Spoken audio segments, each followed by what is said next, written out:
Hello, YouTube, and good Monday afternoon. I just got off work about maybe an hour ago, and something has been on my mind since I got off work. It actually happened at work today, and not that I was involved, but I overheard it. And, you know, when you overhear shit, you can have all the opinions you want about it because nobody cares. Just as much as nobody cares about this YouTube channel, that's why I do it. Because it's just for me. But here's what I caught wind of today. Let me get into this shade here. And once again, coming to you from the backyard down here in Central Florida. Today, I work for a disposal company, and we were out today, and we were doing our job, minding our own business, and we happened to come across two either meth heads or crack heads, okay? Which, at this job, it's really not that uncommon to run into them out here. It's really not that uncommon to run into them out here, period. It's one thing Florida is filled with is a fucking bunch of loser meth heads and crackheads and every other kind of drug you can imagine out here runs rampant. But as we drove by, we were doing our stop, and they were right there. So let me give you an idea. Say this is my stop where I'm standing. They were right about where this bush is, okay? And what they were doing is they were going through the dumpster, looking for shit to sell, looking for shit to whatnot. And they inevitably end up hitting up me and my driver for money. Okay, obviously the money's going to buy more drugs. We're not stupid, okay? Well, the guy I work with is just as adamant about this as I am. And we both have the same philosophy. I have something in my shoe. Sorry. It's not uncommon to get something in your shoe out here in the middle of the damn woods. But we have the same opinion about these people. Now, the one guy comes right out and asks, hey, can I get some bucks? Change. Whatever you have. Well, of course, my standard answer was, fuck no. Fuck you. Fuck you off. You know. Whatever that means. I don't know. But I don't give money to bums. I don't give money to drug addicts who are begging for $1 here and there. I just don't do it. Because if I was to go up to them and go, hey, look, you got any spare change? I got some fucking bills I got to pay this month. Because I'm fucking responsible, unlike you. They'd laugh at me. Oh, I don't got no money. Fuck you. Get away from me. Well, so then they hit up my my work partner. Now, bear in mind, this is a big man. He's probably about 6'3", 300 something, ex-football player, very scary individual. So they go to him, and the one guy is just out of his fucking mind, going nuts, you know, I need money, you know, the whole 9 yards. I haven't eaten, I'm hungry, I need to get home, I need gas money, I got a flat tire. You know, he just rattled through them all, hoping that one of them was going to initiate a donation, which it didn't. So then Mr. Cracky McCrackhead gets all pissed off at my work partner and says to him, well, you have no idea what it's like to be addicted. Well, that set the whole chain of events off. Because now, the guy I work with has to go into his spiel, which I was right there with him, about addiction. And here's the subject matter at hand today. Addiction. Okay?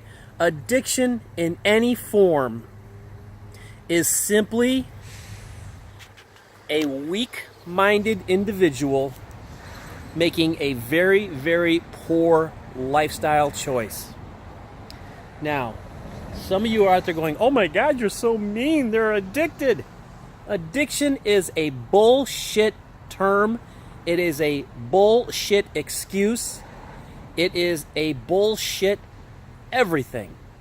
If somebody says they are addicted, be it sex, drugs, gambling, drinking, cigarette smoking, you can be, if you choose to use the word addiction, you can be addicted by definition to almost anything. Like this tree hanging down here. I like the color of this tree. I want to come out here every day and look at this tree because I like the color. Now, I'm sure if this tree and me looking at it every day got to the point where I obsessed with this tree so much that I absolutely positively had to be out here 24 hours a day looking at this tree because of the green colors, that somebody, some fucked up goddamn doctor, bleeding heart liberal piece of fucking shit with a degree would come out here and go, well, he's simply addicted to the tree. He is an arborist head, or a visual arborist or something. They'd make up some new term. There would be some new fucking term. But when you think about the addiction that I have for looking at the tree, it was my own doing. If I chose to come out here and look at this fucking branch right here, and continue to come out here and look at this branch, even if it had negative consequences attached to it, and I still did it, that's not an addiction. That is me making poor fucking lifestyle choices. That's all it is. It's poor fucking lifestyle choices. But then you got the bleeding heart liberal fucking bunch of jag-off rehab bullshit artists who come out there and convince these fucking idiots who can't go a day without meth, crack, heroin, drinking, cigarettes, whatever it is. They come along and they convince them that they're addicted. And now you need our help because we are a rehab clinic. And they all say the same fucking bullshit terms. We're in this for you. No, you're not. No, you're not. You are in it because you have found a way to bleed the American people from their money. You have found a way to bleed money out of them by packaging up a whole nice little package. And do you ever notice these rehab clinics? These things are located in places that most people would go on vacation. You never hear of North Alaskan Rehab Center in Nome, Alaska. No, you never hear that. It's always, we're going to go send you to Topanga Panga out there where it's 92 degrees every day and the weather is beautiful and you'll be massaged and you'll be given grapefruits from half-naked women. And, oh yeah, and by the way, this is going to cost you roughly $20,000. But you get to be in paradise. Okay, do you really have to be in paradise to actually overcome an addiction? I say no. And here's why I say no. Back in 1991 or 92, I was working for a company. I fell out of a tree and I severely broke my back. Well, back in them days, hey, hop on the Opiate Express, boy, because you're going to ride it for 8-9 months. Now, I saw a company doctor, which a company doctor is nothing more than a figurehead who says, yes, you can work, no, you can't work. That's all he does. Now, he is paid by the corporation, the company, whoever you work for, he is paid to make sure you go back to work as soon as fucking possible because they don't want to pay you for sitting around and doing nothing, right? Okay. So, I break my back. I'm fucked up pretty bad. I'm in a lot of pain. They shoot me up with morphine at the accident site. Okay? They shoot me up with morphine 3 fucking times in the ambulance. Well, needless to say, by the time I got to the hospital, there ain't no pain that I was feeling. I was out of my mind. I was gone. I was ripped. I was in seventh heaven, making my way up to 8, 9, and 10 heaven. So I get in there, they do their shit. Okay, you broke your back, you're fucked up. You know what? You're not going to be able to walk right for a couple years. So you're going to be off for a long time, guy. All right, so, no problem. There's disability insurance. You're like, I got this covered. Now, so I forget, somebody that I think was one of my family members or something, they came to the hospital to pick me up, and I'm corseted up. I mean, they got a corset on me from here down to my ball sack. I'm walking like Frankenstein. I got 2 canes, and I'm in pain. I'm in pain. And the doctor says to me, he goes, "Here's your prescription." Prescription? For what? They're called Vicodin. Vicodin? Honest to God, I'd never heard of it before. I said, Vicodin? What's Vicodin? Oh, it's a mild pain reducer. It'll help you. Oh, okay. So I go to the pharmacy. Pharmacist looks at the piece of paper and he goes, "Oh, what's an unusual amount? But everything checks out with the doctor and his ID, so we'll go ahead and give you your 60. I said, 60? The fuck do I need with 60 fucking pain pills? Well, according to you got a pretty bad back and, you're going to need them. Nah, I'm not going to need them. That's my thought process. I'm not going to need them. I'm not going to need them. Well, that started my incredible and very, very frightening ride on the Vicodin ES opioid train, which lasted for about almost a year, maybe a year and a half. Every time I went to this doctor, nothing was done. I was asked 2 questions. How do you feel? Does your back still hurt? Well, you know who I am, and yes. Okay. He'd slide bottles across the table. Here you go. 30. 30? Well, I just had 60. Oh, well, don't worry about that. If you need more. Do you need more? I don't know, do I? Here, let me see that prescription. And he rewrites it, and he goes, "There, I upped it to 60 every time you refill. And you should be getting refills every, week and a half to 2. Now, in my mind, I'm going, wow, that's a lot of pills for such a short period of time. I'm not going to need them, though. I'm not going to need them. Nah, I'm going to be fine. Well, then, unfortunately, boredom at home sets in. So you go, hey, I got all these fucking pills over here. I'll take 2 extra, and I'll have a good time sitting here watching reruns of Chips or, Welcome Back, Kotter or something. And it'll be funny. Okay? That was a good day. Well, then, those 2 turned into, maybe I should do 4 during the afternoon. Then I'll have a really good time, and then I can sleep for a long time. Well, that progressed on and on and on. Pretty soon I was eating these motherfuckers like goddamn Pez candy. Bang, bang, bang. Every time I felt a slight little twinge. Every time I felt that I needed something to relieve the pain. Sad part about it, there was real no pain that I couldn't deal with. I liked it. I liked taking the Vicodin. I enjoyed taking them. Now, I took these sons of bitches for, like I said, let's just say a year. Okay? Every time I go to see Dr. Happy Pants, here you go, buddy! Phew! And he'd slide over 2 more bottles of magic pills. 30 of them in each. Yay!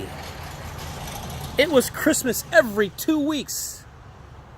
I had medication that made me feel good. I had medication that was legal. So it can't be wrong, right? It can't be wrong. There's nothing wrong with it. It's legal. The doctor said, here, take them. It's nothing wrong with it. I can take as many as I want. Well, I had a short-term addiction to Vicodin. Now, did I run to people and cry, oh, I'm on Vicodin, help me. I need rehab. No. You know what I did? I kicked the fucking shit myself. Now, I knew after about 9 months, I knew I was heading down a slippery fucking slope, man. I might not be the smartest guy in the world, but God has granted me with enough common knowledge to realize when my butt's in serious trouble and when to turn around and reverse. Well, my ass was in serious trouble. I knew I was going to have problems. I was finding myself driving my car higher than fuck. Not remembering where I was going, not remembering how I got to where I was at. I would show up at people's houses at 2 o'clock in the morning, thinking it was just before dawn, like in half an hour. I couldn't formulate sentences in my head. I was going through money like crazy, and I just didn't care. But I didn't run to somebody and go, I am addicted. I need help because I made a poor choice. No, I realized I made the bad choice. Nobody did it for me. Nobody came to my house and said, you know what, here, lay down, let's pry your mouth open, and let's just start popping these Vicodins in there because, you don't want to do them yourself because then you have to take the blame because, oh my God, I did it. No, I didn't run to anybody. I knew. And then I remember the last time I went to the doctor, and it was just a freaky coincidence, but it worked out in my behalf. My last doctor visit, I was saying to myself, I need to stop taking these fucking pills because they're making me stupid and loopy. A little bit more stupid than normal. And the loopy part came from the medication, though. And I remember I walked into his office. Standard questions. How do you feel? Well, I hurt a little, but not terribly. Well, we're not going to give you any more pills. My first thought in my head, and I'm not going to lie, my first thought was, fuck. How am I going to get by without these? Then I realized, wait a minute, I need to get off these. So this is a blessing in disguise. This doctor must have heard me. The cosmos must have opened up his brain, and he must realize I have a problem, and he's the doctor, and he's going to be my savior. He knows, and this is just his way of helping me. When I asked him, I said, well, why can't I get any more? Not that I want any more, but I'm just curious. He goes, oh, well, you've already used up your limit. So I had I had a set number of pills already set aside for me just based on my injury. Nothing to do with me personally. No examination said, okay, you're on a scale of 8 on pain. You need this. No.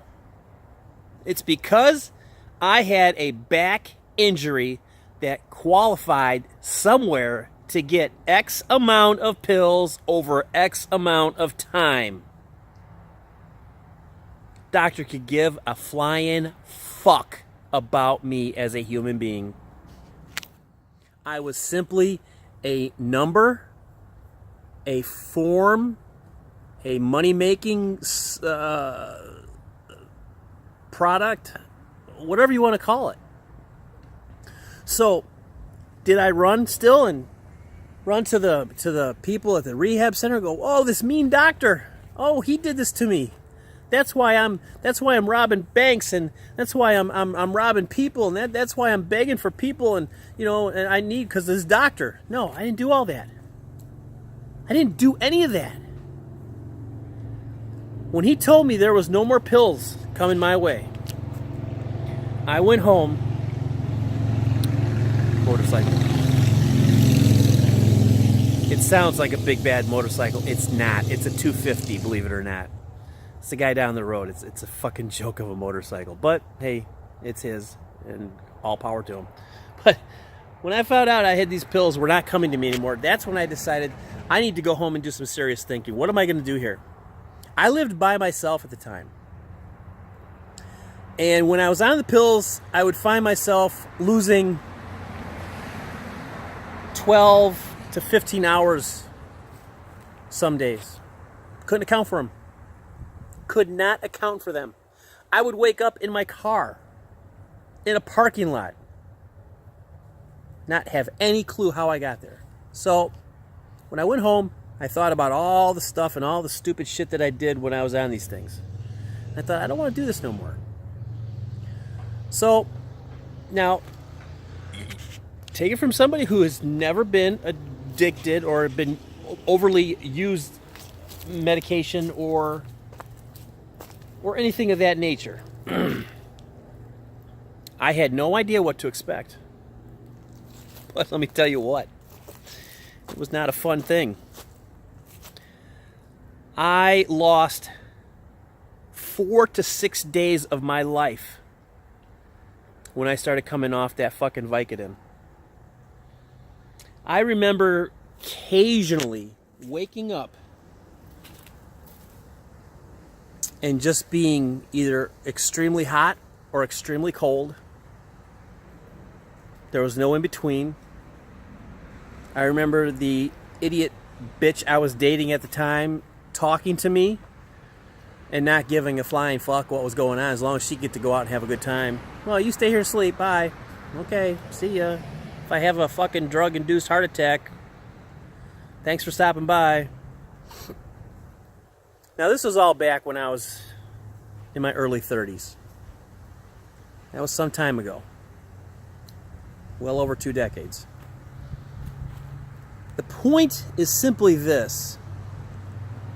You cannot go around screaming addiction or I have a disease when you have a drug problem.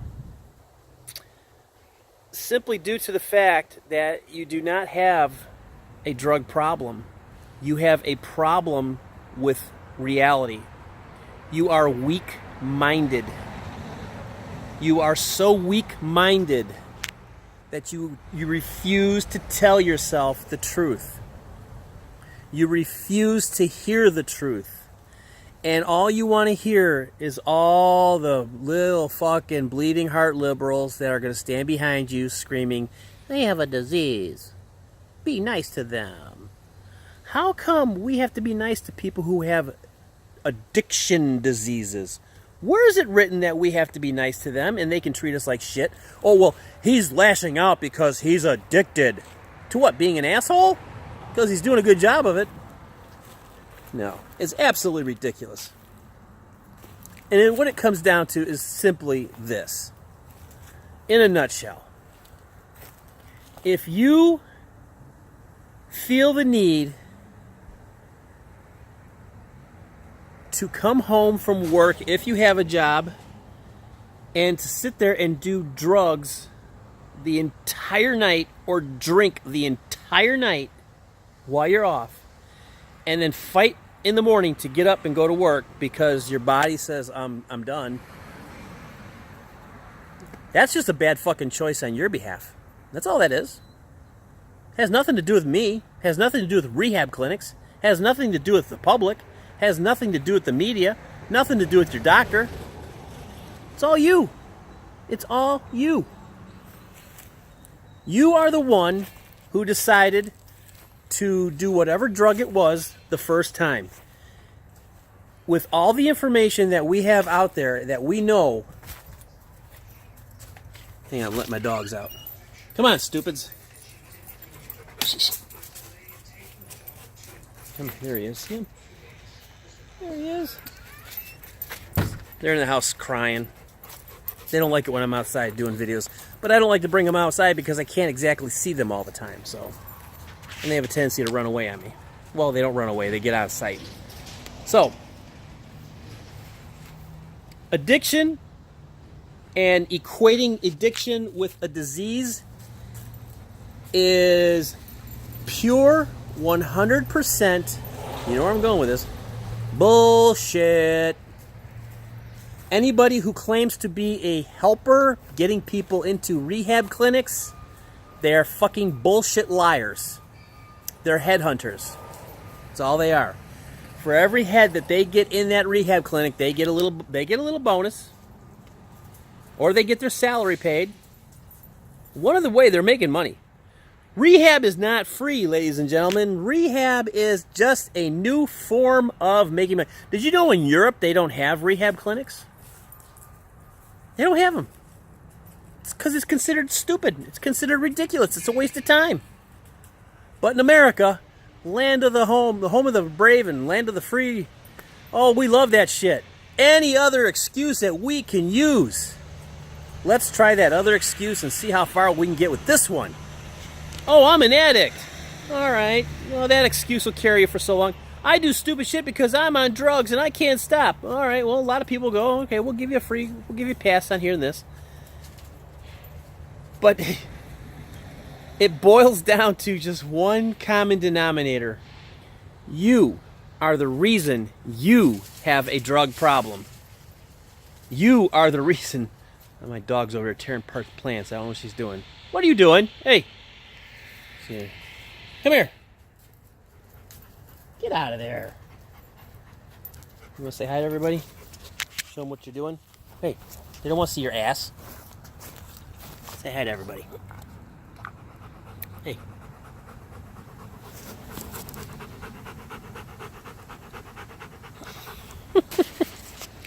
You point the camera in their face, they turn away. They know. I swear to God, they know. But one last time, then I'm done with this video. Addiction is not a disease. A disease is cancer. A disease is diabetes. A disease is, excuse me. It's something that you're just walking down the street and bam, you get it. I ain't never heard anybody walking down the street and go, oh my God, I just caught addiction to meth. Oh my God, dude, really? Yeah, I just caught it, man. I was just walking down the street, now I'm addicted to meth. Okay. Yeah, it doesn't work that way, all right? So remember, addiction, calling a disease is bullshit. Rehab clinics are only in it for the money. They don't give a fuck about you.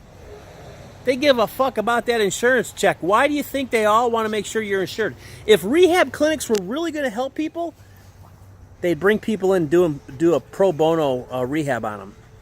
They would do it absolutely for free. So, once again, somebody out there making money off of somebody else's stupidity, on somebody else's inability to police their own actions. Somebody's making a big killing on it. While you sit there like the fucking idiot, laying in their little bed, praying to your God, doing your religious rehab. Faith-based rehab is another bullshit term. Right, Mike Young?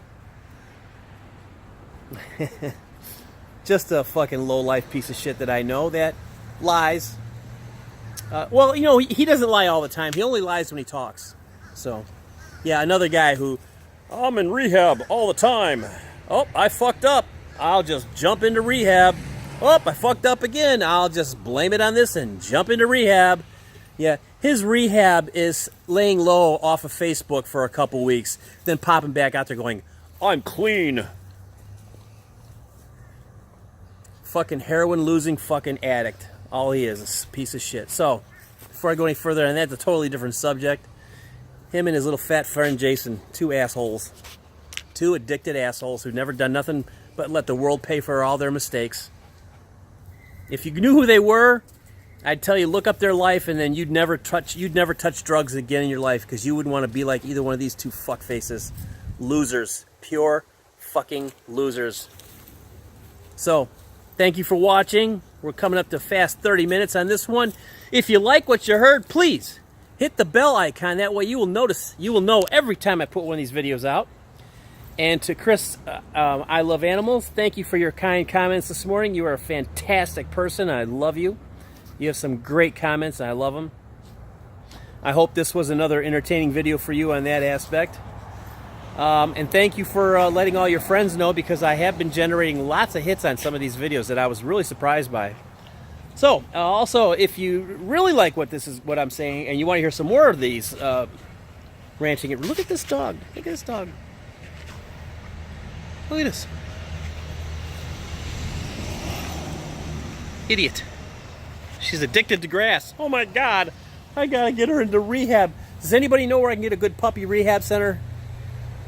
I need a canine rehab center. Pronto. My dog's on grass. Where'd she go? Oh, there she is. See, she's on grass. Oh my God. The humanity. But if you really like what you heard and you think this is a good channel, subscribe to it. What the fuck have you got to lose? Nothing. I ain't charging you. And plus, I like comments. Leave comments. I don't care what they say. Leave comments. I want to hear what you got to say. That's the whole purpose of this, is interacting with the social media people. So, thank you for watching. I am out of here. We will see you again on the next one. And hopefully it'll be on a friendlier subject. Until then, thanks for watching. Hit the subscribe button, hit the like button, hit the bell icon for future notifications when they got a video out. And we will see you then. Later.